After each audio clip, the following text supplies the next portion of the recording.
بسم اللہ الرحمن الرحیم۔ السلام علیکم، میں ہوں جاوید اقبال اور آپ دیکھ رہے ہیں پروگرام سچ کے ساتھ۔ پاکستان اپنے سفارتی آپشنز کو استعمال کر رہا ہے اور سفارتی سطح پہ اب سے کچھ عرصہ قبل جو ہم دیکھ رہے تھے اور محسوس کر رہے تھے، ایک تنہائی کا، ایک آئسولیشن کا جو ماحول تھا، اس سے اب پاکستان باہر آ رہا ہے اور نسبتاً بہتر سفارتکاری کے نتیجے میں یا مؤثر سفارتکاری کے نتیجے میں ہمیں دنیا کے سامنے اپنا مقدمہ پیش کرنے میں اب آسانی ہو رہی ہے۔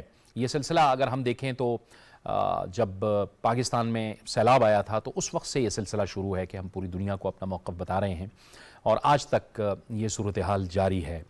اس کے ساتھ ظاہر ہے پاکستان کی جو معاشی صورتحال ہے اور جو IMF کے ساتھ مذاکرات کا سلسلہ ہے وہ بھی تاخیر کا شکار ہے، لیکن پاکستان ان آپشنز پر بھی کام کر رہا ہے جن آپشنز پر اس سے پہلے کبھی کام نہیں ہوا تھا۔ اگر سفارتی محاذ پہ ہم دیکھیں تو وزیر اعظم شہباز شریف حال ہی میں ترکیہ کا دورہ کر کے آئے ہیں۔ وہاں پر ترکیہ کے صدر رجب طیب اردگان کی حلف برداری کی تقریب میں انہوں نے شرکت کی تھی اور ساتھ ساتھ انہوں نے وہاں پر ترکیہ کے سرمایہ داروں سے سرمایہ کاری کے حوالے سے، تجارت کے حوالے سے بات چیت کی ہے۔ یہ مفید بات چیت ہوئی ہے، پاکستان میں سرمایہ کاری کے فروغ کے لیے یہ آنے والے دنوں میں اہم ثابت ہوگی۔ دوسری طرف ہم دیکھ رہے ہیں کہ وزیر مملکت برائے خارجہ امور وہ بھی اس وقت یورپی ممالک کے دورے پر ہیں۔ اس کے ساتھ ساتھ ہم دیکھ رہے ہیں کہ خطے میں بہت بڑی تبدیلیاں آ رہی ہیں۔ ایران اور یورپ کے درمیان تعلقات کی بحالی ہوئی ہے جو بہت بڑی خبر ہے اس خطے کے لیے بلکہ پوری دنیا کے لیے۔ اس کے ساتھ ساتھ ہم نے دیکھا کہ شام اور سعودی عرب کے تعلقات میں اور خلیجی ممالک کے تعلقات میں بھی بہتری آ رہی ہے اور ظاہر ہے کہ جو ایران اور سعودی عرب کے درمیان تعلقات کی بہتری ہوئی تھی تو اس میں چین کا بڑا اہم کردار تھا۔ یعنی اس پورے خطے میں جیو پالیٹکس اب جیو اکنامکس کی طرف جا رہا ہے اور اس بات کی اہمیت محسوس کی جا رہی ہے کہ خطے کی اقتصادی ترقی ہوگی تو یہاں کے عوام کی جو اقتصادی صورتحال ہے اور یہاں پہ ان کی جو معاشی صورتحال ہے اس میں بھی بہتری آئے گی۔ پاکستان کس مؤثر طریقے سے سفارتکاری کو آگے بڑھا رہا ہے، آج ہم ان معاملات پر اپنے پروگرام میں بات کریں گے۔ اس کے لیے ہمیں اسٹوڈیوز میں جوائن کر رہے ہیں العربیہ نیوز دبئی کے ایڈیٹر جناب منصور جعفر صاحب، آپ کو خوش آمدید کہتے ہیں۔ ہمیں جوائن کر رہی ہیں بین الاقوامی امور کی ماہر محترمہ ڈاکٹر آمنہ محمود، ڈاکٹر صاحبہ آپ کو خوش آمدید کہتے ہیں۔ اور گفتگو میں ہمیں جوائن کر رہے ہیں سابق سفیر جناب شاہد کیانی صاحب، آپ کو بھی گفتگو میں بہت خوش آمدید کہتے ہیں۔ اور آغاز ہم کیانی صاحب سے ہی کریں گے۔ کیانی صاحب، ایک تو یہ جو ترکیہ کا دورہ ہوا ہے یہ پورے اس خطے میں ظاہر ہے کہ ایک اہم ڈیولپمنٹ ہے۔ دوبارہ سے رجب طیب اردگان جو ہیں وہ صدر بنے ہیں۔ پہلا جو رن اپ ہوا تھا اس میں بالکل مقابلہ برابر تھا لیکن دوسرے رن اپ میں وہ جیت گئے اور ایک بار پھر انہوں نے اس عزم کا اعادہ کیا ہے کہ وہ ملک کے لیے بہتر کام کرے۔ ترکی کے ساتھ ہمارے تعلقات کیا سمجھتے ہیں اقتصادی لحاظ سے اور دو طرفہ جو تجارت ہے اور دو طرفہ تعلقات ہیں اس کے حوالے سے یہ کتنی اہم پیش رفت ہے؟ لیکن جی یہ جو وزیر اعظم صاحب کا ترکی کا جو دورہ تھا وہ اس کے بہت سارے پہلو ہیں، لیکن سب سے پہلا سولیڈیرٹی تھی صدر ایردوغان کے ساتھ جو پاکستان کے ساتھ مشکل وقت میں کھڑے رہے۔ یہ واحد ہیڈ آف اسٹیٹ ہے جنہوں نے کشمیر کے مسئلے کو، جو ہندوستان جس کو کافی اس پہ سینسٹیو ہے، انہوں نے یونائٹڈ نیشن جنرل اسمبلی کے سیشن کے اندر بڑی تنقید کی تھی ہندوستان کے اوپر کہ کشمیر کے جو ظلم ڈھا رہے ہیں مقبوضہ کشمیر میں۔ دوسری چیز ہے کہ یہ پاکستان کے ساتھ ترکی کے اکنامک، ڈیفنس، پولیٹیکل سارے ریلیشن شپ جو ہیں وہ ایک جسے کہتے ہیں ایسیڈنسی، وہ آگے جا رہے ہیں اب، اور اس کی وجہ تھی اور کہ بھئی وزیر صاحب جاتے اور یہ ایک بڑا میسج تھا کہ پرسنلی خود گئے ان کو کانگریچولیٹ کرنے کے لیے کہ ان کو بتایا کہ ہمارے لیے ہماری خارجہ پالیسی کے اندر ترکی کا اور اسپیشل صدر اردوغان کا کیا سٹیج ہے۔ تو یہ بڑی امپورٹنٹ تھی۔ پھر وہاں پر اپنے وزیر اعظم صاحب نے جہاں پر دوسرے ہیڈ آف اسٹیٹس کو ملے وہاں پر اکنامک کانٹینٹ کو جس طرح بھی آپ نے بات کی تھی، وہاں پر بہت سارے بزنس جو لیڈرز تھے ترکی میں ان کے ساتھ ملاقات کی اور ان کو پھر ان کو انوائٹ کیا کہ پاکستان آئیں اور یہاں کے انویسٹ کریں۔ اس کی ریزن بالکل ٹھیک ہے کہ جہاں ٹینشن ختم ہوگی ریجن کے اندر، اس طرح سعودی عربیہ کی اور ایران کی ٹینشن ختم ہو رہی ہے، وہاں پر شام اور سعودی عربیہ ختم ہو رہی ہے، تو فوکس پر کس چیز پر ہوگا؟